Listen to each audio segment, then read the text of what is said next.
Hello student, you are welcome back. Myself Rajneesh Gupta.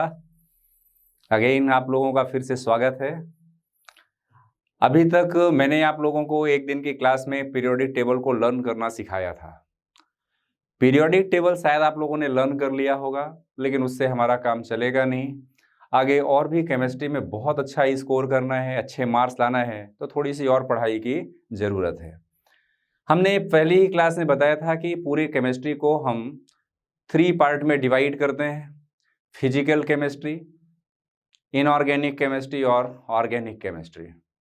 उसके साथ ही मैंने एक बात और आपसे कही थी कि हम जनरल केमिस्ट्री पढ़ेंगे। अभी दोस्तों, ये जो पोर्शन मैं आज आप लोगों को पढ़ाने वाला हूँ ऑर्गेनिक केमिस्ट्री का पोर्शन है। ये पूरे सीरीज में आज के बाद से जितने भी लेक्चर मैं आपको लूँगा वो सब ऑर्गेनिक केमिस्ट्री के एकदम बेसिक से लेकर के हायर लेवल तक के स्ट्रेंथ के हम क्वेश्चन सॉल्व करेंगे। चाहे हमारे नीट के क्वेश्चन हो, चाहे बोर्ड लेवल के क्वेश्चन हो, चाहे JEE मेंस के हों, चाहे JEE एडवांस के हों, हर लेवल के क्वेश्चन हमको सॉल्व करना है। डियर स्टूडेंट्स, ऑर्गेनिक केमिस्ट्री जैसा आपको वर्ड से पता चलता है, पूरे केमिस्ट्री में जो ऑर्गेनिक केमिस्ट्री है ना, इसका वर्ड से जैसे आपको पता चल रहा है कि जो ऑर्गेनिक केमिस्ट्री है स्टूडेंट्स, ऑर्गेनिक केमिस्ट्री में आप जो पोर्शन लेते हैं उसमें एक वर्ड आया हुआ है ऑर्गेनिक। ये वर्ड ऑर्गन से लिया गया है। ऑर्गन का मीनिंग यहाँ पर कैसे है? एक्चुअली ऑर्गेनिक केमिस्ट्री के बारे में ऐसा लोगों का एक विश्वास था शुरू से ही कि all the organic compounds are synthesized inside of the body by the in vivo force, in vivo and in vitro। in vitro का मतलब कि लैब में, in vivo का मतलब किसी सेल के अंदर। तो लोग ऐसा मानते थे कि जितने भी ऑर्गेनिक कंपाउंड्स हैं उन ऑर्गेनिक कंपाउंड का सिंथेसिस इन वाइवो होगा, इन विवो होगा, यानी बॉडी सेल्स के अंदर होगा। तब ये लोगों का पुराना विश्वास था कि जितने भी ऑर्गेनिक कंपाउंड बनेंगे वो इन वाइवो सिंथेसाइज होंगे, अंदर ही बॉडी के अंदर एक वाइटल फोर्स लगेगा, चाहे वो प्लांट हो चाहे एनिमल हो, उनमें उस वाइटल फोर्स के थ्रू ऑर्गेनिक कंपाउंड का सिंथेसिस होगा। लेकिन ये जो धारणा है ना ऑर्गेनिक केमिस्ट्री की, बाद में वो गलत साबित हुई, क्योंकि बहुत सारे ऐसे कंपाउंड्स हैं जो ऑर्गन्स के अंदर नहीं बनते हैं, लिविंग सेल्स के अंदर वाइटल फोर्स से नहीं बनते हैं। इनमें से बहुत सारे कंपाउंड है ना, हम आर्टिफिशियली इनको सिंथेसाइज्ड कर सकते थे। तो ऑर्गेनिक केमिस्ट्री में जितने भी कार्बन से रिलेटेड कंपाउंड्स हैं हम उनकी स्टडी करेंगे। एक्सेप्ट देन यहाँ पर अगर हम कार्बन मोनोऑक्साइड की बात करें, कार्बन डाइऑक्साइड की बात करें, तो इनमें कार्बन तो है लेकिन ये ऑर्गेनिक केमिस्ट्री का पार्ट नहीं है। खास तौर से कार्बन डाइऑक्साइड तो बिल्कुल भी नहीं है, कार्बन मोनोऑक्साइड भी नहीं, क्योंकि ये C डबल बॉन्ड O के फॉर्म में कई बार होता है तो हम समझते हैं कि ये कार्बन मोनोऑक्साइड है, जबकि ऐसी बात नहीं है। कार्बन मोनोऑक्साइड अलग है और ये ग्रुप अलग है, इसे हम कीटोन ग्रुप कहते हैं। आपने 10th तक में ऐसा पढ़ा होगा। तो स्टूडेंट, एक बात जो मैंने आपको बताया अभी कि जो लिविंग ऑर्गेनिजम्स हैं, लिविंग प्लांट सेल्स हैं, एनिमल सेल्स हैं, उन सभी के अंदर ही ऑर्गेनिक कंपाउंड का सिंथेसिस होगा। लोग ऐसा बिलीव करते थे और इस ब्रांच के अंदर हम जितने कंपाउंड की स्टडी करते थे वो सारे कंपाउंड्स को हम क्या कहते थे? ऑर्गेनिक कंपाउंड्स कहते थे। लेकिन बाद में जैसे ही कुछ आर्टिफिशियल कंपाउंड का सिंथेसिस हुआ तो ऑर्गेनिक कंपाउंड की डेफिनेशन एकदम चेंज हो गई, बदल गई। ऑर्गेनिक कंपाउंड्स के अंदर हम क्या स्टडी करेंगे कि हाइड्रोकार्बन से रिलेटेड केमिस्ट्री की स्टडी हम करेंगे, तो उसे हम हाइड्रोकार्बन्स कहेंगे, ऑर्गेनिक केमिस्ट्री के अंदर कहेंगे। And there derivatives, hydrocarbons and इनके डेरिवेटिव की अगर हम स्टडी करेंगे जो कैसे हों, कोवेलेंटली बॉन्डेड कार्बन्स होंगे। जो क्या होंगे? कोवेलेंटली बॉन्डेड कार्बन्स होंगे। इस बात का हमको खास ध्यान रखना है। मतलब उसमें कार्बन प्रेजेंट होना चाहिए, हाइड्रोजन के साथ बॉन्डिंग हो, या तो उसका कोई डेरिवेटिव हो हाइड्रोकार्बन का, या आपस में वो कैसे बॉन्डेड हो, कोवेलेंटली बॉन्डेड हो। अब फंक्शनल ग्रुप जैसे आप साइनाइड लोगे, है ना, तो साइनाइड में उसे हम फंक्शनल ग्रुप कहते हैं ऑर्गेनिक कंपाउंड के लिए, वो फंक्शनल ग्रुप जैसा बिहेव करता है, उसमें कोऑर्डिनेट बॉन्ड होता है। तो मॉडर्न जो अभी हम कॉन्सेप्ट कहते हैं कि ऑर्गेनिक केमिस्ट्री का, वो ये है कि वो हाइड्रोकार्बन या तो फिर उसका कोई डेरिवेटिव होना चाहिए, या तो फिर उनमें साथ ही साथ क्या होना चाहिए, कोवेलेंट बॉन्ड का फॉर्मेशन होना चाहिए। तो ऐसे कंपाउंड को हम पूरी ऑर्गेनिक केमिस्ट्री के अंदर रखते हैं। अभी जो नेक्स्ट पॉइंट है ये, अब बाद में लोग ऐसा, हमने पहले जब डेफिनेशन बताया ना आपको, थोड़ा सा हिस्ट्री पढ़ लेते हैं स्टूडेंट्स। हिस्ट्री पढ़ने से क्या है, सब्जेक्ट के बारे में एक इंटरेस्ट क्रिएट होता है, एक थॉट पैदा होता है कि अच्छा ये सब्जेक्ट यहाँ से रिलेटेड है ना। आगे तो हम और बहुत डिटेल में पढ़ेंगे, हर एक छोटे छोटे टॉपिक को क्लियर करेंगे, लेकिन उसके पहले ये बहुत सारी छोटी छोटी चीज़ों को भी हमको जानना चाहिए। कई बार पुराने जब आप क्वेश्चन पेपर देखेंगे ना, आज से 10 साल पहले का, तो कई बार ऐसे छोटे क्वेश्चन भी हिस्ट्री में से आ जाते हैं जिसको हम पढ़ते नहीं है और हमसे क्वेश्चन मिस हो जाता है। तो बर्जीलियस नाम का एक साइंटिस्ट था और उन्होंने 1815 में उन्होंने एक वाइटल फोर्स की थ्योरी दिया, और इस थ्योरी के अकॉर्डिंग उन्होंने कहा कि organic compounds could be prepared only by the living organism under the influence of the mysterious force. ये जो वर्ड यूज कर दिया ना student, mysterious force known as the vital force, the accidental synthesis of the urea by the Bohler and synthesis of the acetic acid by Kolbe led to the fall of this theory. Fail हो गई ये theory, यहां पर fail है, ये fall नहीं है, ये फेल है, fell off this theory. Actually Berzelius ने जब ऐसा कॉन्सेप्ट दिया कि जितने भी ऑर्गेनिक कंपाउंड्स हैं वो लिविंग थिंग्स के अंदर ही सिंथेसाइज होंगे, ये थ्योरी कुछ दिनों तक तो काम में रही, लेकिन लोगों को लगा कि जितने भी ऑर्गेनिक कंपाउंड हैं सारे इन वाइवो तो सिंथेसाइज होंगे नहीं। उनके कुछ दिनों के बाद ही ऐसा पता चला कि वोहलर नाम के साइंटिस्ट ने यूरिया का सिंथेसिस कर दिया बॉडी के बाहर। उसने आर्टिफिशियली, वोहलर नाम के साइंटिस्ट ने यूरिया का सिंथेसिस कर दिया, और कोल्बे नाम के साइंटिस्ट ने एसिटिक एसिड को सिंथेसाइज कर दिया, जो कि वाइटल फोर्स यानी कि वाइटल फोर्स थ्योरी को झूठा साबित कर दिया, इन्होंने फॉल्स साबित कर दिया कि इस तरह से इसका सिंथेसिस नहीं, इन वाइवो ही सिंथेसिस नहीं है, इन विट्रो भी हम प्रैक्टिकल लैब में ऑर्गेनिक कंपाउंड का सिंथेसिस कर सकते हैं। तो स्टूडेंट्स, जो ऑर्गेनिक केमिस्ट्री का नेम पड़ा वो इसीलिए क्योंकि ऑर्गन्स के अंदर ही ये सिंथेसाइज होता था, ऐसा मानते थे तब के लोग बर्जीलियस जैसे कॉन्सेप्ट में, और तभी से इसका नाम ऑर्गेनिक केमिस्ट्री पड़ा। ये तो एकदम माइनर लेवल पे मैंने आपको छोटी सी केमिस्ट्री की हिस्ट्री बता दिया। अब इसमें आप लोगों को एक बात जो समझाना है वो ये समझाना है स्टूडेंट्स कि जितने भी ऑर्गेनिक कंपाउंड्स हैं ना, वो सारे ऑर्गेनिक कंपाउंड का स्टार्टिंग से अगर हम देखें तो उसमें कार्बन तो जरूर होगा। आप लोगों को लास्ट क्लास में मैंने जब पीरियोडिक टेबल लर्न कराया था, तो पीरियोडिक टेबल में मैंने एक बात आप लोगों को लर्न कराई थी कि जितने भी कार्बन फैमिली के एलिमेंट्स हैं, ये कार्बन फैमिली का मैंने आप लोगों को लर्न कराया था। तो कार्बन फैमिली में कौन कौन से एलिमेंट्स थे? कार्बन, सिलिकॉन, जर्मेनियम, टिन और लेड, ये एलिमेंट्स थे। कार्बन, सिलिकॉन, जर्मेनियम, टिन और लेड, ये ऑर्गेनिक कंपाउंड में जो सिंथेसाइज करता है ऑर्गेनिक कंपाउंड को, वो कार्बन करता है। कार्बन का एटॉमिक नंबर है 6। कार्बन का एटॉमिक नंबर क्या है? 6। अगर कार्बन का एटॉमिक नंबर 6 की हम इलेक्ट्रॉनिक कॉन्फ़िगरेशन की वैल्यू को लिखें, तो इलेक्ट्रॉनिक कॉन्फ़िगरेशन की वैल्यू हम कैसे लिखेंगे? Electronic configuration 1s2, 2s2 and 2p2, ये इसका इलेक्ट्रॉनिक कॉन्फ़िगरेशन है। 2, 4 और 6, एटॉमिक नंबर 6, यानी कि इलेक्ट्रॉनिक कॉन्फ़िगरेशन कैसा हो गया कार्बन का?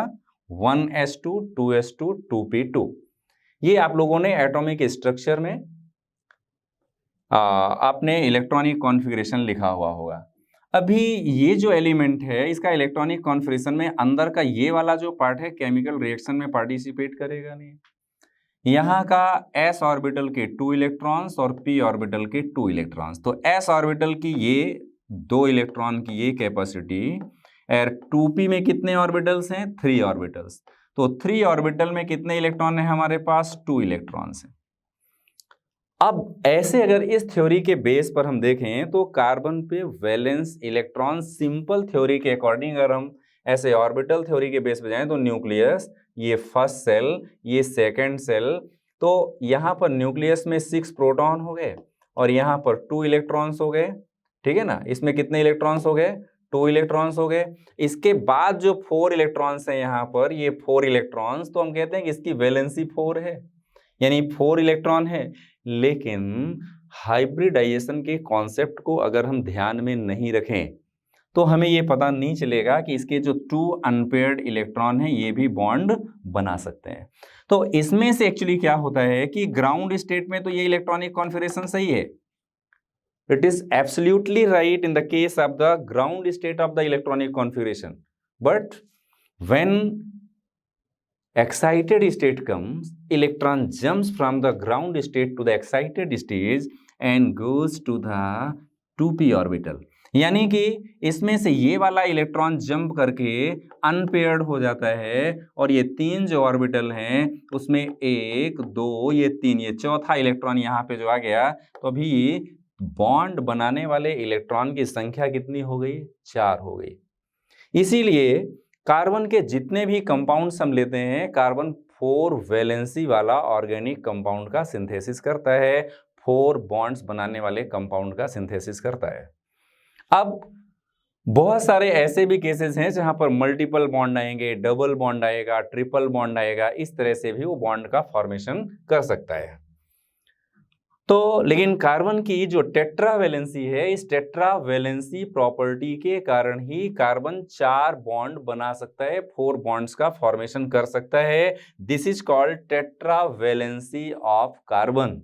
इवन वी नो कि इसी फैमिली का अगर हमारे पास सिलिकॉन है, जर्मेनियम है, टिन है, लेड है, कार्बन, सिलिकॉन, जर्मेनियम, टिन और लेड, तो इसमें कार्बन के ही इतने सारे कंपाउंड्स बनते हैं, कार्बन के ही इतने सारे कंपाउंड्स बनते हैं, लेकिन सिलिकॉन के इतने कंपाउंड्स नहीं बनते हैं।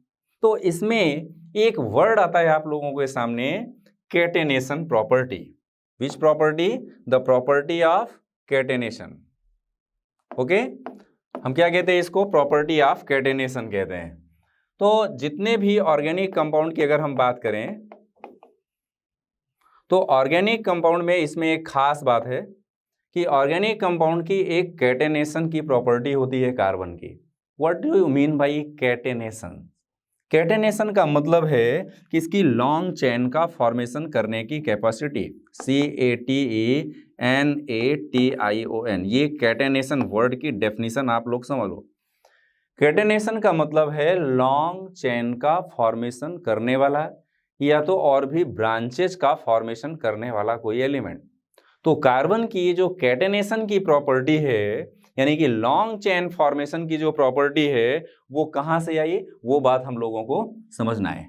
कार्बन की जो कैटेनेशन प्रॉपर्टी है वो कैसे आई, वो हम लोगों को देखना है। ओके, तो यहां पर हम कैटेनेशन समझेंगे कि what is the meaning of catenation. Okay, catenation word का मतलब है, हिंदी में अगर हम इसको सिंपली समझें तो कैटेनेशन का मतलब है इसकी लॉन्ग चेन का फॉर्मेशन करना। तो क्वेश्चन ये है कि कार्बन, सिलिकॉन, जर्मेनियम, टिन और लेड सभी एक ही फैमिली के एलिमेंट्स हैं, एक ही ग्रुप के एलिमेंट्स हैं, लेकिन ये जो प्रॉपर्टी है खास तौर से कार्बन में क्यों है?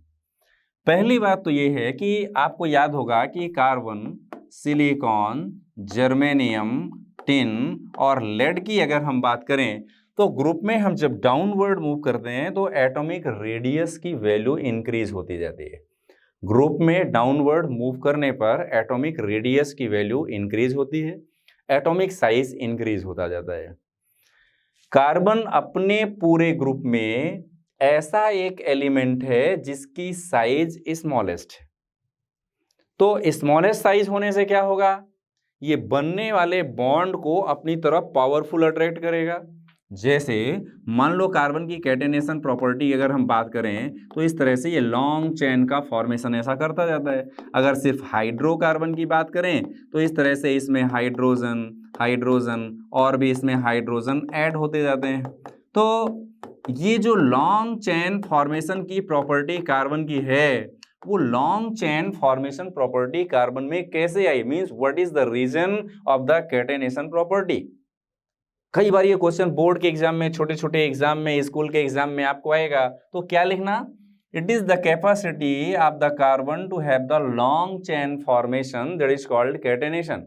And what is the definition of catenation, it is what, but why catenation property is shown by the carbon, it can be explained by the main two factors. First factor is, पहला factor ये है कि अपने पूरे group में carbon का atomic size smaller है, atomic radius की वैल्यू स्मॉलर है। हम क्योंकि ग्रुप में डाउनवर्ड जाते हैं तो एटॉमिक रेडियस की वैल्यू इंक्रीज होती है। अभी देखिए, तो स्मॉलर साइज है तो क्या होगा, कार्बन के 4 बॉन्ड्स बनेंगे। ऐसा ये 4 बॉन्ड्स बनेंगे कि यहाँ पे यहाँ पे यहाँ पे यहाँ पे 4 इलेक्ट्रॉन है। अभी सपोज ये कार्बन के अगले एटम के साथ बॉन्ड बनाता है तो ऐसा, इधर बॉन्ड बनाता है तो इस तरह से 1 इलेक्ट्रॉन। तो ये जो 4 बॉन्ड्स बनाना और साथ में इसमें क्या अलग और भी बॉन्ड बनाते जाना लॉन्ग चेन में, उसकी प्रॉपर्टी क्या है, पहली प्रॉपर्टी है smaller size, atomic size smaller. तो एटॉमिक साइज स्मॉलर होगा तो उससे क्या फर्क पड़ेगा कि इन दोनों के बीच में जो बॉन्ड की स्ट्रेंथ है वो कैसी होगी, पावरफुल होगी। और 4 वैलेंसी के कारण भी इसका कैटेनेशन का है एक्सप्लेनेशन कि देखिए 2 प्रॉपर्टीज हो गई। एक तो कार्बन का स्मॉलर साइज कैटेनेशन के लिए रिस्पॉन्सिबल है, दूसरी प्रॉपर्टी इसकी ये है कि कार्बन में 4 बॉन्ड बना सकता है, तो ये ऊपर नीचे इधर उधर कहीं भी बॉन्ड बना करके इसको लॉन्ग चेन का फॉर्मेशन कर लेता है। लेकिन सिलिकॉन का लार्जर साइज है, बॉन्ड की स्ट्रेंथ वीक है, अगर आप लॉन्ग चेन का फॉर्मेशन करोगे तो बॉन्ड कैसा हो जाएगा, ब्रेक हो जाएगा। इसीलिए कभी भी ऐसी कैटेनेशन प्रॉपर्टी सिलिकॉन की नहीं होती है। तो स्टूडेंट्स, इसमें एक बात आप लोगों को और समझना है कि कैटेनेशन की प्रॉपर्टी आपको समझ में आ गई। तो कैटेनेशन 2 चीजें मैंने आपको बताया, एक तो कैटेनेशन प्रॉपर्टी और पहला जो मैंने आपको बताया इसकी टेट्रा वैलेंसी, कार्बन की टेट्रा वैलेंसी। दूसरा जो मैं आपको समझाने वाला हूं वो ये पॉइंट समझाने वाला हूं स्टूडेंट्स। तो एक तो टेट्रा वैलेंसी मैंने आपको एक्सप्लेन किया, दूसरा कैटेनेशन की प्रॉपर्टी आपको एक्सप्लेन किया, तीसरा आपको एक्सप्लेन करना है इसमें degree of carbon. Listen, degree of carbon.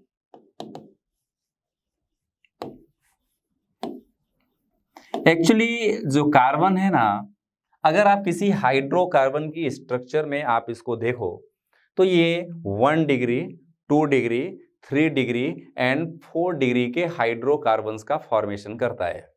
कैसे, मैं आपको समझाता हूं।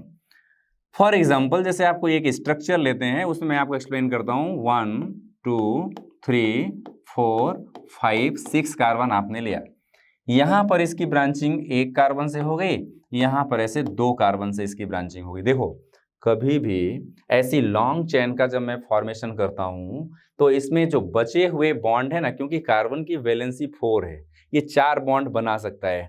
तो आपने एक कार्बन पर सपोज 1-2 बॉन्ड बनाया तो ऑब्वियसली रिमेनिंग जो एटम होगा ना वो हाइड्रोकार्बन में कौन होगा, हाइड्रोजन होगा। जैसे यहाँ पर 1 2 3 और चौथा ये बॉन्ड हो गया, तो ये हाइड्रोजन होंगे। तो इन सब में मैं नहीं लिख रहा हूं, आप समझ जाना कि यहाँ पर भी कैसे 2 हाइड्रोजन होंगे, यहाँ पर 3 हाइड्रोजन होंगे, यहाँ पे 3 हाइड्रोजन होंगे। अभी चूंकि हमको क्या समझना है, डिग्री ऑफ कार्बन की वैल्यू समझना है कि 1 डिग्री कार्बन है, 2 डिग्री है, 3 डिग्री है, 4 डिग्री कार्बन है, वो सबसे पहले हमको एक्सप्लेन करना है। एकदम सिंपल सा कॉन्सेप्ट है, 10th में भी आप लोगों ने इसको समझा होगा और उसी को आगे हम इस पे कंटिन्यू करने वाले हैं, ताकि आपका एक बेस है ना, 10th से डायरेक्ट जो स्टूडेंट हमारे पास अभी पढ़ने आया है उसको इसका फायदा मिल सके।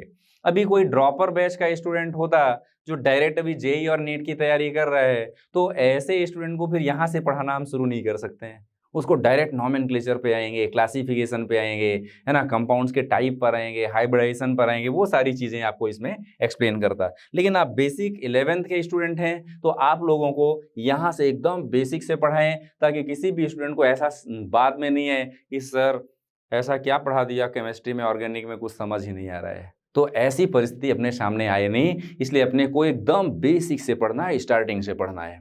तो देखिए अभी मैंने ये जो कंपाउंड लिया है स्टूडेंट्स, नॉमेनक्लेचर सब छोड़ दो, बाद में उसको देखेंगे नॉमेनक्लेचर, वो सब डिटेल में एक लेक्चर लूंगा उस पर, नॉमेनक्लेचर पर बड़ा टॉपिक है, बड़ा चैप्टर है, उस पर पूरा डिटेल में आप लोगों को पढ़ाऊंगा। अभी सबसे पहले जो छोटे छोटे टर्म्स हम यूज करते हैं उनको समझ लेते हैं। तो स्टूडेंट्स यहाँ पर जो एक बात है वो समझ लो कि अगर एक कार्बन की बॉन्डिंग, अगर सपोज जैसे ये कार्बन है और ये कार्बन की बॉन्डिंग बगल वाले एक ही कार्बन से होती है, तो ऐसे कार्बन को हम 1 डिग्री कार्बन यानी कि प्राइमरी कार्बन कहते हैं। 1 डिग्री यानी कि क्या, प्राइमरी कार्बन कहते हैं। 1 डिग्री कार्बन यानी कि प्राइमरी कार्बन कहते हैं। ऐसे ही 2 डिग्री होगा, 3 डिग्री होगा, 4 डिग्री, अलग अलग कार्बन होंगे। तो आपको यहाँ पर जो भी मैं एक्सप्लेन कर रहा हूँ 1 डिग्री, क्यों, क्योंकि इस कार्बन से देखो हाइड्रोजन को काउंट नहीं करना है, एक कार्बन से और सराउंडिंग में कितने कार्बन बॉन्डेड हैं उसके बेस पर डिपेंड करता है कि ये कार्बन कितने डिग्री का होगा। मीन्स इस कार्बन के साथ एक ही कार्बन बॉन्डेड है तो ऑब्वियसली ये 1 डिग्री कार्बन होगा। ये कार्बन की अगर मैं बात करता हूं तो ये कार्बन से एक कार्बन ये जुड़ा हुआ है और दूसरा ये जुड़ा हुआ है, यानी ये कार्बन कैसा होगा, 2 डिग्री कार्बन होगा। ये वाले कार्बन की बात करें तो ये जो कार्बन है वो 1, 2, 3 कार्बन से बॉन्डेड है, इसीलिए कैसा होगा, 3 डिग्री कार्बन होगा। ये कार्बन की अगर हम बॉन्डिंग करें तो ये 1, 2, 3, 4, यहाँ पर ये 4 डिग्री कार्बन होगा।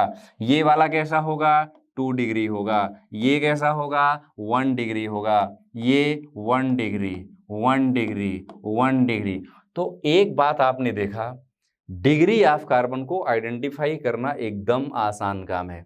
एक कार्बन के साथ सराउंडिंग में कितने बॉन्ड कार्बन के साथ डायरेक्टली जुड़े हुए हैं, that is called degree of the carbon.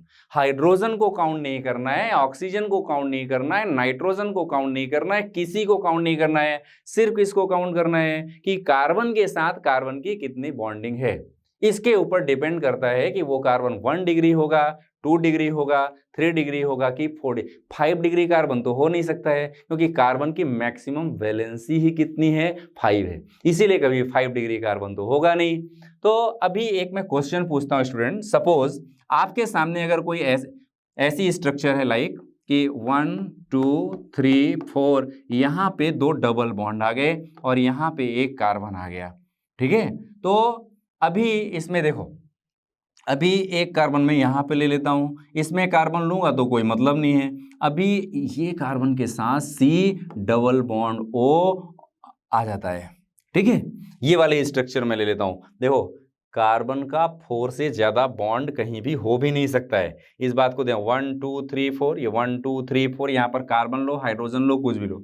अभी इसको काउंट करते हैं कि इसमें 1 डिग्री कार्बन कौन सा है, 2 डिग्री कौन सा। ये कार्बन से स्टार्ट करते हैं, तो ये कार्बन कैसा है, इस कार्बन की देखो ये बॉन्डिंग देखें तो डबल बॉन्ड ऑक्सीजन के साथ है, लेकिन वो कार्बन नहीं है, इसलिए कार्बन कैसा है, 1 डिग्री कार्बन है। ये कार्बन कैसा है, 1, 2, 3, यहाँ की हालांकि डबल बॉन्ड है, लेकिन डबल बॉन्ड से हमको कोई लेना देना नहीं है। यहाँ पर कैसा बॉन्ड होगा, ये 1, 2, 3 कार्बन बॉन्डेड है, इसलिए कैसा होगा, 3 डिग्री होगा। ये वाला कार्बन ही कैसा होगा, 3 डिग्री होगा। ये carbon 1 degree, this carbon 1 degree, this carbon 1 degree. इस तरह की स्ट्रक्चर प्रेजेंट होगी तो हम उसमें डिग्री काउंट कर सकेंगे। मान लो कोई लीनियर कंपाउंड नहीं है, कोई ऑर्गेनिक कंपाउंड साइक्लिक हो गया, जैसे ऐसा हो गया, मान लो कार्बन कार्बन कार्बन और कार्बन, इस तरह की साइक्लिक स्ट्रक्चर हो गई, तो ऐसे कंपाउंड को हम क्या बोलेंगे, ये 1 डिग्री है, 2 डिग्री है, 3 डिग्री है, आपको कैसे पता चलेगा। तो साइक्लिक में भी ऐसा ही करना है। ये कार्बन की बॉन्डिंग इसके साथ है तो ये कैसा हो गया, 2 डिग्री हो गया, ये भी कैसा है 2 डिग्री हो गया, ये भी कैसा है 2 डिग्री कार्बन हो गया। अभी मान लो बेंजीन की स्ट्रक्चर होती इस तरह की, आप लोगों ने जो अभी 10th में पढ़ा होगा, ऐसी बेंजीन की स्ट्रक्चर एकदम परफेक्ट तो नहीं बन पाई स्टूडेंट, जल्दी में बना दिया। तो ये बेंजीन की अगर स्ट्रक्चर हो double bond double bond double bond, तो अभी यहां पर अगर मैं एक CH3 ग्रुप को ऐड कर देता हूं तो इसमें कौन कौन से डिग्री का कार्बन प्रेजेंट है आप कैसे फाइंड करोगे? एकदम सिंपल सी चीज है। यहां पर ये कार्बन को हम 1 डिग्री, एक ही कार्बन है, ये कैसा है 3 डिग्री कार्बन, ये कैसा है 2 degree, this one is 2 degree, this one is 2 degree, this one is 2 degree, this one is 2 degree. अगर हम सिंपली बेंजीन बस लेते, हालांकि हमने जो लिया है वो टॉल्यूइन लिया है, आपको पता नहीं है कि ये टॉल्यूइन है, आगे पढ़ेंगे तो पता चलेगा। अगर मैं सिर्फ बेंजीन रिंग लेता तो इसमें 2 डिग्री ही सारे कार्बन होते। ओके, अभी डिग्री पहचानने के लिए आपको सिंपल सी एक ही बात का ध्यान रखना है कि कार्बन की बॉन्डिंग और कितने कार्बन से सराउंडिंग में है, वही उस कार्बन की डिग्री है। Is it clear students? तो अभी जो नेक्स्ट टॉपिक आप लोगों को डिग्री ऑफ कार्बन के बाद में लेने वाला हूं, वो लेते हैं type of hybridisation in organic compounds. Direct इसमें क्वेश्चन सॉल्व करेंगे, आपको पूछेंगे, क्योंकि हाइब्रिडाइजेशन ऑलरेडी मैंने आपको केमिकल बॉन्डिंग में पढ़ा दिया है। ओके स्टूडेंट्स, तो एक बात यहां पर आपको जो ध्यान में रखना है वो ये ध्यान में रखना, अभी जो हम लोग टॉपिक अगला पढ़ने वाले हैं डिग्री के बाद, देखो 3 टॉपिक मैंने आपको पढ़ाए। एक तो कार्बन की टेट्रा वैलेंसी समझाया, कार्बन की पीरियोडिक टेबल में पोजीशन एंड टेट्रा वैलेंसी दोनों चीजें साथ में कवर की। दूसरा मैंने आपको इसमें बताया कैटेनेशन की प्रॉपर्टी।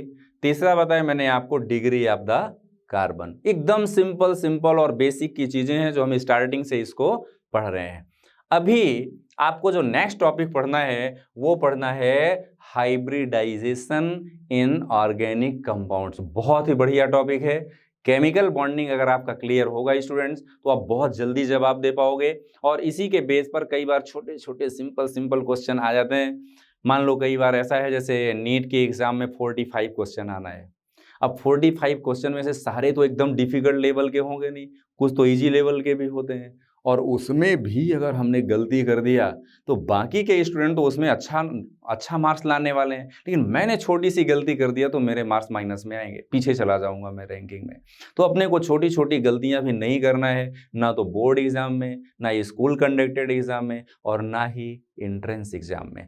तो स्टूडेंट्स अभी अगला जो टॉपिक मैं आप लोगों को पढ़ाने वाला हूं वो क्या है, ध्यान से देखो, इसमें है hybridisation in organic compounds. Okay,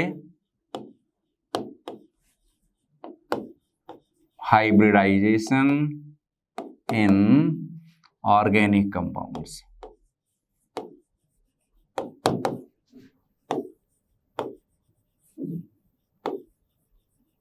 okay students, हम क्या पढ़ने वाले हैं, हाइब्रिडाइजेशन इन ऑर्गेनिक कंपाउंड्स।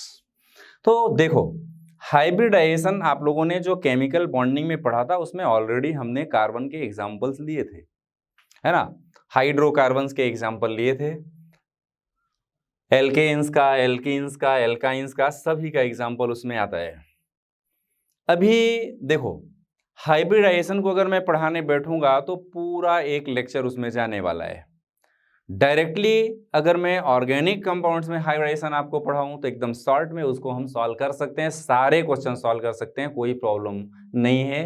उसका डायग्रामेटिक रिप्रेजेंटेशन, ऑर्बिटल ओवरलैपिंग, वो सारा हमने केमिकल बॉन्डिंग में ऑलरेडी पढ़ा हुआ है। देखिए, किसी भी ऑर्गेनिक कंपाउंड में हाइब्रिडाइजेशन आपने जनरली देखा होगा कि कार्बन का ही होता है। हाइब्रिडाइजेशन के कॉन्सेप्ट में एक बात आपको याद हो, अगर किसी भी कंपाउंड में सपोज एटलीस्ट 2 एलिमेंट्स हैं तो हाइब्रिडाइजेशन हमेशा उस एलिमेंट का होता है, उस एटम का होता है जिसकी इलेक्ट्रोनेगेटिविटी लीस्ट होती है, जिसकी इलेक्ट्रोनेगेटिविटी लीस्ट यानी सबसे कम होती है, उसका ही हाइब्रिडाइजेशन होता है।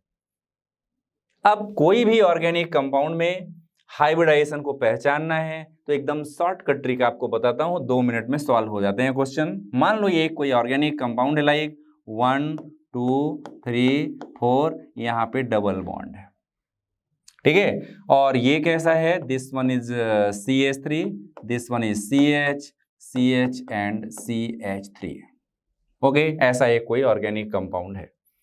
अभी इसमें अगर आपको डिटेल में देखा जाए ना तो स्ट्रक्चर कैसी है, 1 2 3 4, this one is double bond here and this carbon contains hydrogen hydrogen hydrogen, this is H, this is H, this one is H H और H, ऐसी स्ट्रक्चर है। अभी देखो किसी भी दो एटम के बीच में अगर सिंगल बॉन्ड होता है तो वहां पर सिग्मा बॉन्ड ही होगा।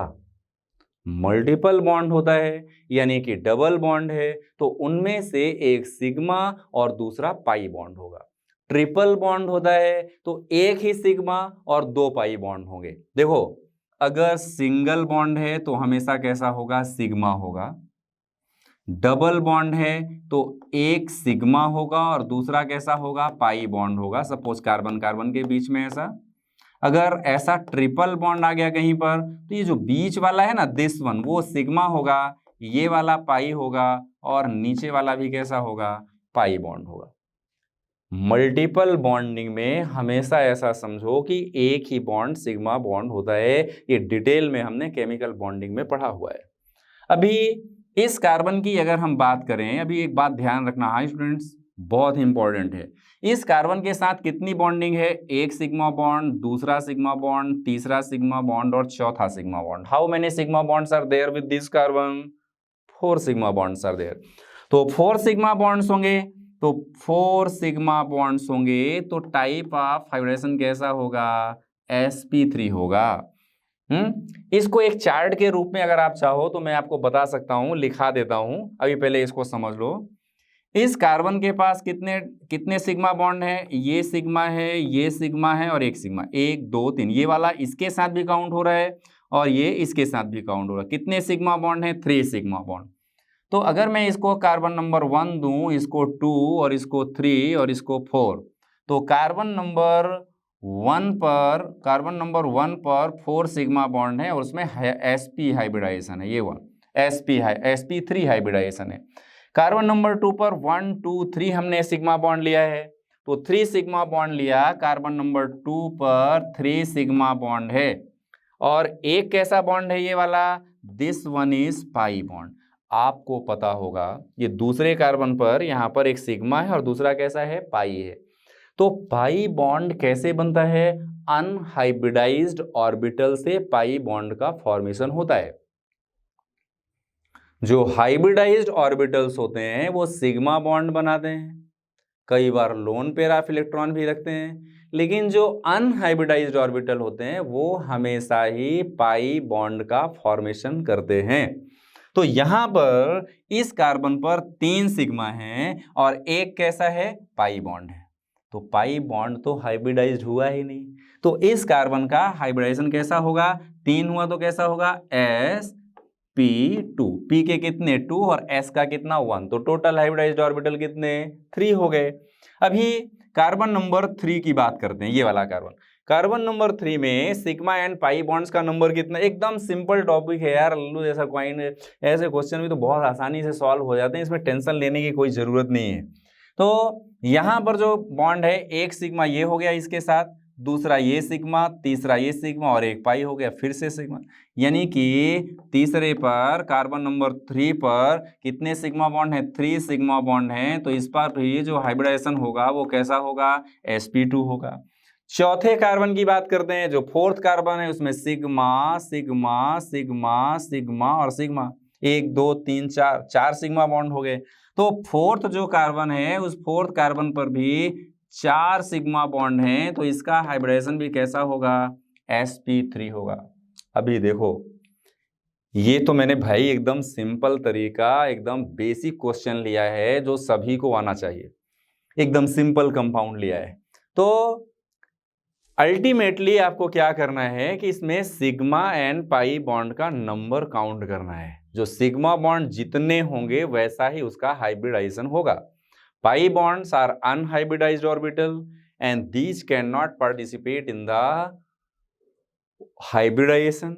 Pi bond unhybridized orbital से बनते हैं, तो वो हम यहां पर काउंट नहीं करते हैं। हाँ, अभी एक दूसरा एग्जाम्पल लेता हूं, उसमें आप लोग ट्राई करना कि आप लोग सॉल्व करना, ठीक है। अभी एक दूसरा एग्जाम्पल लेते हैं स्टूडेंट्स। देखो एक दूसरा एग्जाम्पल इसमें लेते हैं। सपोज ऐसा कोई ऑर्गेनिक कंपाउंड है 1 2 3 4 5 और इस पर डबल बॉन्ड O है, यहाँ पर H है और यहाँ पर डबल बॉन्ड O है कीटोन यानी कि, और ये CH2 है, ये इस पर फिर से डबल बॉन्ड O है, यहाँ पर H है और इस पर C डबल बॉन्ड O है और यहाँ पर H। ऐसा कोई कंपाउंड लेते हैं, ओके। तो ये कंपाउंड में हर एक कार्बन का हाइब्रिडाइजेशन स्टेट आपको फाइंड करना है।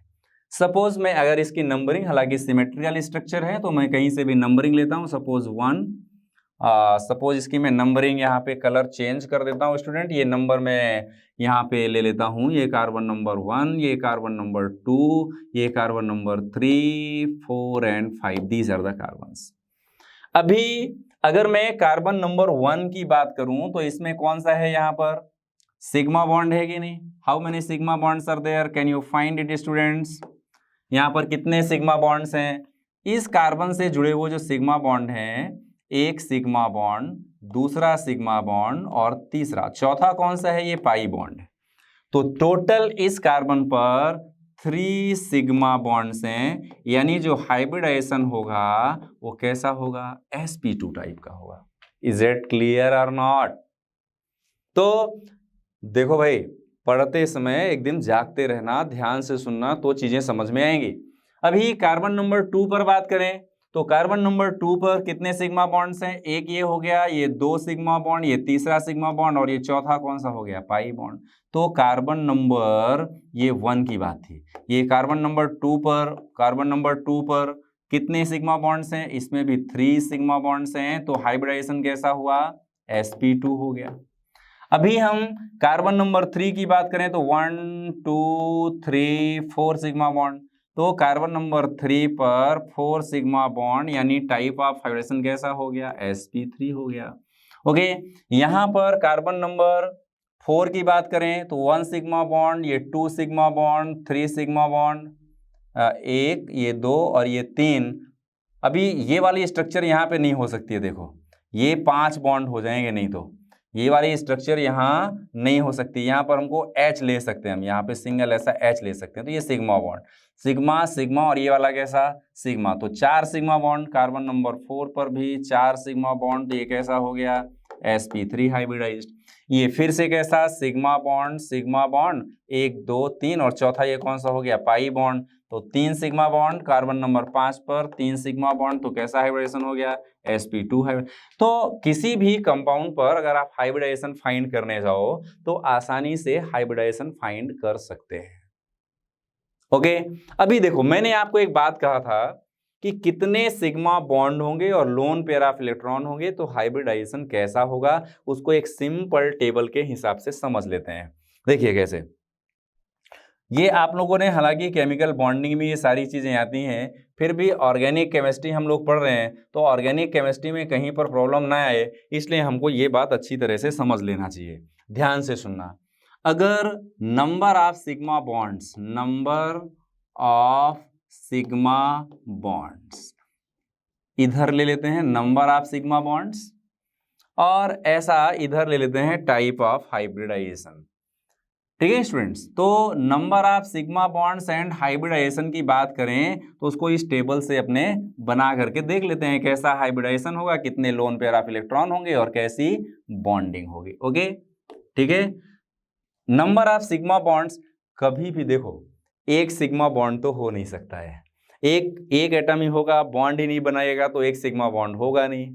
तो अगर एक ही सिग्मा बॉन्ड कहीं पर होता है, 1 सिग्मा बॉन्ड होता है, तो ये हाइब्रिडाइजेशन कैसा होगा?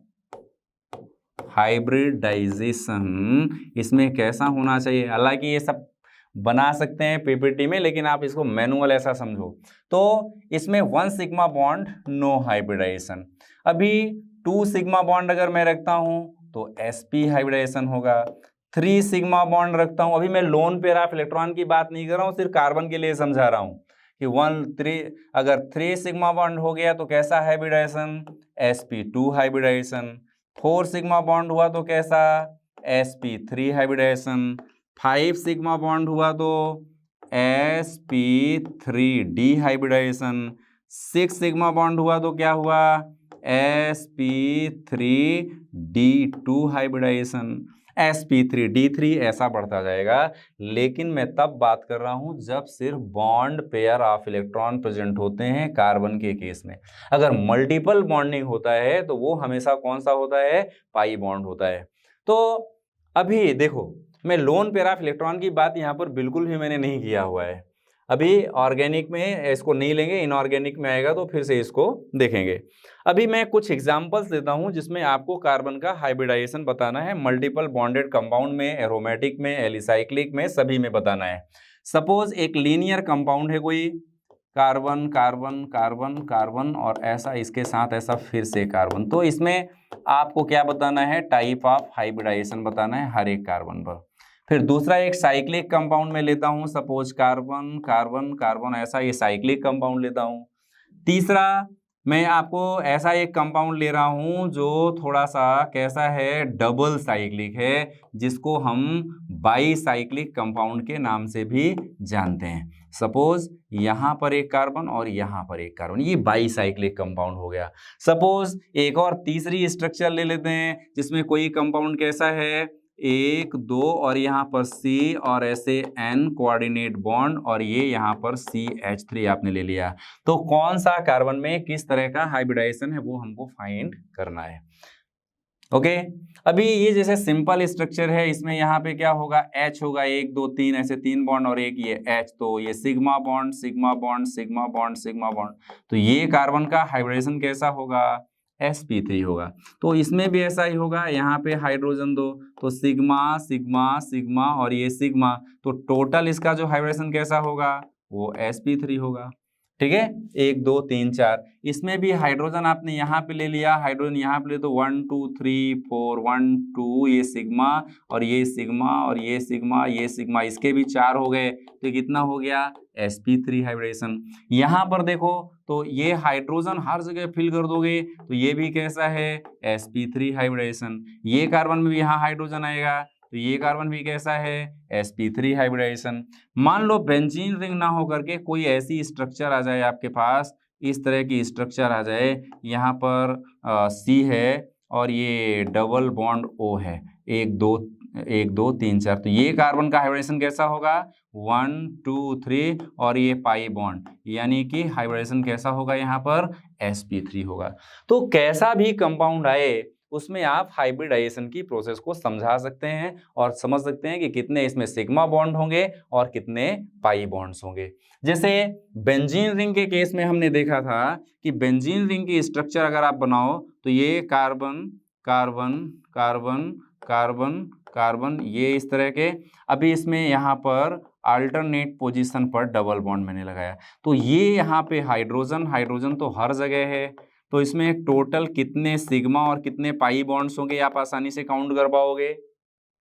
जैसे यहाँ पर ये एक सिग्मा बॉन्ड है सिग्मा बॉन्ड है सिग्मा बॉन्ड, तो ये कार्बन कैसा है sp2 हाइब्रिडाइज्ड है। अब काउंट करो कितने सिग्मा और कितने पाई बॉन्ड्स हैं, तो ये 6 तो ये हो गए 1 2 3 4 5 और ये 6, ये आपस में हो गए, फिर 6 कार्बन से हाइड्रोजन के हो गए तो 12, ठीक है ना। तो सिग्मा बॉन्ड का टोटल नंबर बेंजीन रिंग में 6 अंदर के और 6 हाइड्रोजन के बाहर के, तो कितने हो गए 12। पाई बॉन्ड्स का नंबर टोटल कितना हो गया यहाँ पर 1 2 और ये 3, तो टोटल नंबर आप सिग्मा बॉन्ड्स कितने 12 और पाई कितने 3। हाइब्रिडाइजेशन की बात करें तो ये हाइब्रिडाइजेशन सभी में कैसा हाइब्रिडाइज्ड है sp2 हाइब्रिडाइज्ड है। ये क्वेश्चन भी आ चुका है बहुत पहले कि बेंजीन रिंग में कार्बन का हाइब्रिडाइजेशन कैसा होता है, तो कैसा होता है sp2 हाइब्रिडाइज्ड होता है। ओके स्टूडेंट्स, तो ये जो मैंने आपको टॉपिक लिया, इस टॉपिक का नाम था number of the sigma and pi bonds and hybridisation in organic compounds. Okay, तो जितने सिग्मा बॉन्ड्स होंगे उसके बेस पर आप टाइप ऑफ हाइब्रिडाइजेशन आसानी से एक्सप्लेन कर सकते हैं और बता सकते हैं कि किसी भी कंपाउंड में कितने सिग्मा बॉन्ड्स हैं, कितने पाई बॉन्ड्स हैं, उस कार्बन का हाइब्रिडाइजेशन स्टेट कैसा है।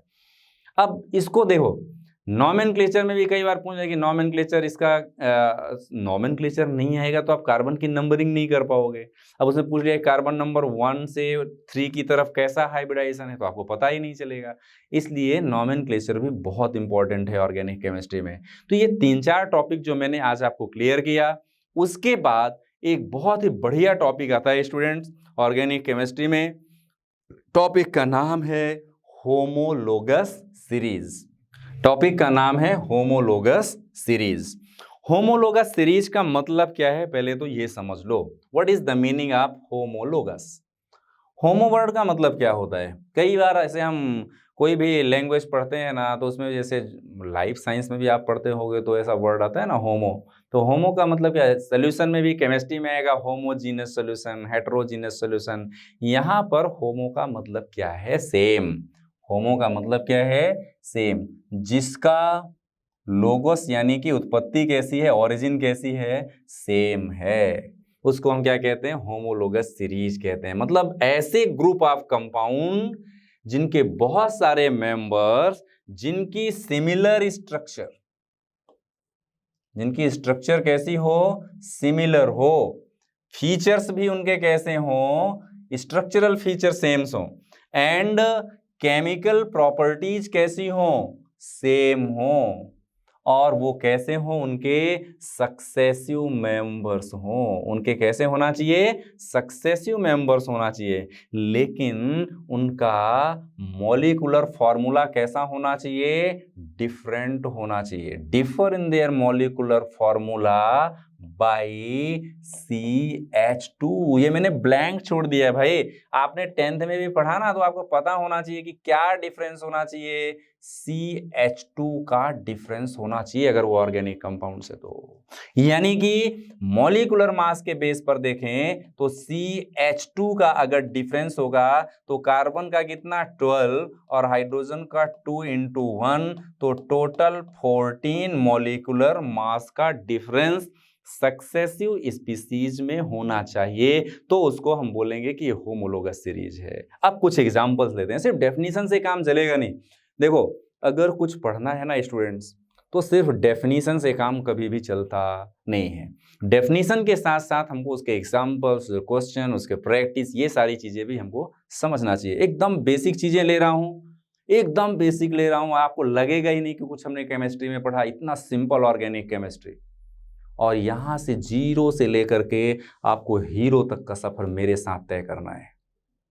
ओके, हर लेवल के क्वेश्चन सॉल्व करना है, हर डिफिकल्टी को सॉल्व करना है। लेकिन एक बात ध्यान रखो, कई बार मैंने स्टूडेंट को ऐसा, लास्ट 17 ईयर से मैं केमिस्ट्री पढ़ा रहा हूँ, तो मेरे संपर्क में आए बहुत सारे स्टूडेंट हुए। कुछ उसमें से IIT में सेलेक्ट हुए, कुछ NITs में गए, कुछ NIIT में गए, डॉक्टर्स भी बहुत सारे सेलेक्टेड हुए। तो मैंने एक बात जो ऑब्जर्व किया कि स्टूडेंट जब शुरू में ही पढ़ना स्टार्ट करता है ना, तब से ही उसको बेसिक चीज़ों पर ध्यान देना चाहिए। अगर वो बेसिक कॉन्सेप्ट पे ध्यान नहीं देगा तो आगे के क्वेश्चन भी उससे सॉल्व नहीं होते हैं। इसलिए हमको इस बात का विशेष ध्यान रखना है। आज अपना ऑर्गेनिक का पहला लेक्चर है। मैं जानता हूँ कि बहुत धीरे पढ़ा रहा हूँ, मैं बहुत स्लो पढ़ा रहा हूँ, लेकिन मेरे लिए उन स्टूडेंट का इम्पोर्टेंस ज़्यादा है जिनको केमिस्ट्री से नफरत हो जाती है। वो स्टूडेंट अगर शुरू के ही लेक्चर उनको समझ में नहीं आएंगे तो बाद में केमिस्ट्री क्या है उनको कभी समझ में नहीं आएगी और केमिस्ट्री से नफरत हो जाएगी। तो वो सारे स्टूडेंट को भी मैं फोकस करना चाहता हूँ, और मैं चाहता हूँ कि वो भी स्टूडेंट मेरे साथ ऑर्गेनिक केमिस्ट्री सीखें, और हर एक लेवल का स्टूडेंट सीखे। ओके स्टूडेंट्स, तो अभी आज मैं जो आप लोगों को समझाने वाला हूं वो है होमोलोगस सीरीज। 10th में आपने इसकी डेफिनेशन पढ़ा होगा। मैंने इसमें कहा कि इनके सिमिलर स्ट्रक्चरल फीचर्स होना चाहिए, सिमिलर केमिकल प्रॉपर्टीज होना चाहिए। I am not talking about the physical properties. Their chemical property should be similar, chemical property same होना चाहिए, and the successive members differ in their molecular formula by CH2। Successive members ही नहीं, उनके डिफरेंसिव member भी कैसे होना चाहिए, CH2 का डिफरेंस होना चाहिए। एकदम एक सिंपल सा एग्जांपल लेता हूं स्टूडेंट्स, ये एग्जांपल देखो, मान लो मैं यहां पर एक चीज लेता हूं, कंपाउंड का फॉर्मूला, ये हाइड्रोकार्बन में CH3 CH2 CH3। देखो वैसे तो सिंपली आपको पता है इसका नाम प्रोपेन है, प्रोपेन। ओके, अभी देखो मैंने आपको IUPAC नेम पढ़ाया नहीं है, इसलिए ये सारी चीजें मैं आपसे पूछ नहीं रहा हूं, जिस दिन पढ़ाऊंगा उस दिन पूछूंगा।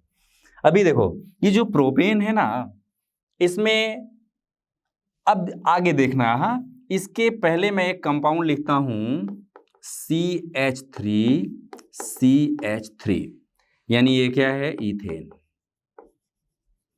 ओके स्टूडेंट्स, ये मैंने क्या लिखा, इथेन। तो ये इथेन और प्रोपेन में कितने का डिफरेंस है? अगर मैं इथेन में यहां पर कट करके अगर CH2 को ऐड कर दूं, क्या ऐड कर दूं यहां पर, अगर मैं यहां पर CH2 को ऐड कर दूं यहां से, ऐसा इस पे ऐड कर दूं, यहां पे बीच में यहां पे, ओके, तो ये क्या बन जाएगा, CH3 CH2 CH3 बन जाएगा, प्रोपेन बन जाएगा।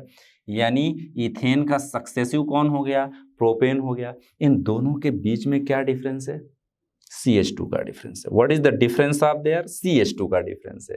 मैंने कहा था कि मॉलिक्यूलर फॉर्मूला डिफर किससे होगा, CH2 से डिफर होगा, इसीलिए होमोलोगस, मतलब कि होमोलोगस सीरीज में CH2 का डिफरेंस होना चाहिए। अब मान लो अगर मैं कोई एक ऐसा केमिकल फॉर्मूला ले लेता हूं, जैसे मैं यहां पर ले लेता हूं एक 1 2 3 4, यानी कि CH3 CH2 CH2 और CH3, क्या नाम है इसका, IUPAC नेम, कॉमन नेम, दोनों बताओ, दोनों ही कॉमन नेम और IUPAC नेम। इसका IUPAC नाम क्या है, ब्यूटेन, और कॉमन नेम है N-ब्यूटेन, पता चला। तो अभी देखो ये स्ट्रक्चर जो इथेन है ना, इथेन और प्रोपेन एक दूसरे के होमोलोगस हैं। अभी प्रोपेन में और इसमें कितने का डिफरेंस है, ब्यूटेन में। फिर से अगर मैं यहाँ पे एक CH2 को ऐड कर देता हूं, अगर मैं फिर से यहाँ पर एक CH2 को ऐड कर दूं तो इसका अगला स्पीसीज बन जाएगा कि नहीं। यहाँ पर एक CH2 को अगर मैं ऐड कर दूं तो अगली स्पीसीज बन गई, है ना। तो इसमें प्रोपेन में और ब्यूटेन में CH2 का डिफरेंस है, फिर ब्यूटेन में इसमें CH2 का, इसके बीच में CH2 का, लेकिन ये इथेन में और ब्यूटेन में कोई होमोलोगस सीरीज नहीं है, नो होमोलोगस, कोई इसमें होमोलोगस सीरीज नहीं है, क्योंकि इनके बीच में CH2 का डिफरेंस नहीं है, बल्कि किसका डिफरेंस है, 2 बार CH2 का डिफरेंस है। यानी कुल मिलाकर के एक बात आप ऐसे ही समझ लो कि एक ही CH2 का डिफरेंस होना चाहिए। तो आगे समझ में आपको कि होमोलोगस सीरीज क्या है। अभी कोई भी ऑर्गेनिक कंपाउंड हो, चाहे वो अल्कोहल हो, एल्काइल हैलाइड हो, कीटोन्स हो, हैलाइड्स हो, कुछ भी हो, उन सभी के बीच में CH2 का डिफरेंस होना चाहिए। Is it clear. तो अगर ज्यादा का डिफरेंस हुआ तो वो होमोलोगस सीरीज की कैटेगरी में नहीं आएंगे।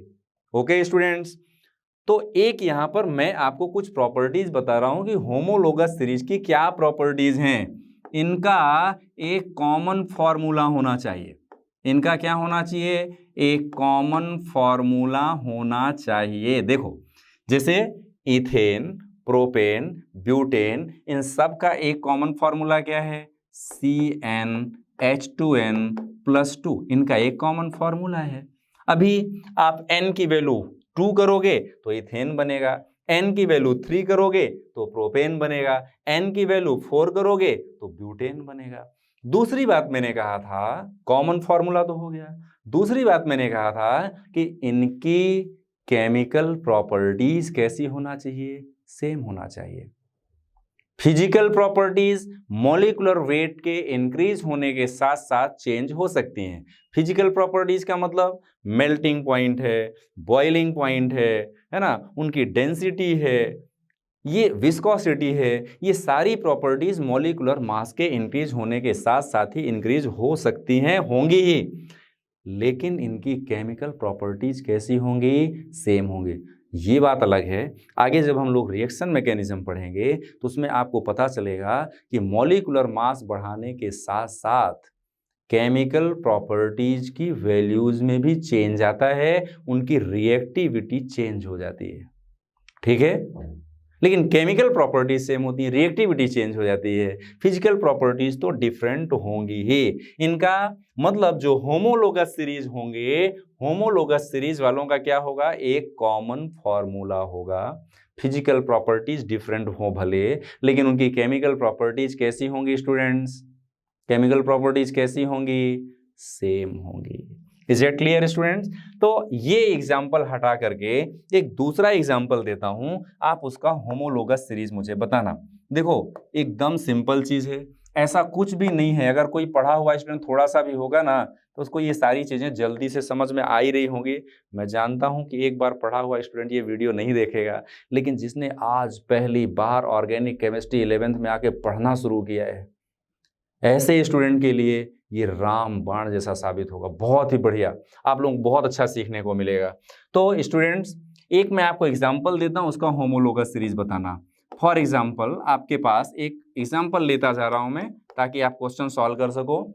सपोज जैसे आपने CH3 CH2OH लिया, तो इसका होमोलोगस सीरीज क्या होगा? What will be the homologous series of ethanol? ये इथेनॉल है, नहीं पता हो तो आगे पढ़ेंगे हम लोग। इथेनॉल है, इसका होमोलोगस सीरीज क्या होगा? CH2 प्लस कर दें यहां पे, तो क्या बन जाएगा? ये होमोलोगस सीरीज से क्या बन जाएगा? ये बन जाएगा CH3 CH2 और एक CH2 और OH। दूसरी प्रॉपर्टी मैंने कहा था कि इन दोनों के बीच में मॉलिक्यूलर मास 14 का डिफरेंस होना चाहिए। तो 14 का डिफरेंस होगा क्योंकि ये डिफरेंस हो गया, इतना डिफर हो गया। ये CH3 CH2OH एक जैसा है, इसके कंपैरिजन में इसका मॉलिक्यूलर मास कितना हो जाएगा? 14 प्लस हो जाएगा। तो ये भी एक दूसरे के क्या है? अभी ये क्या हो गया? इथेनॉल से क्या बन गया?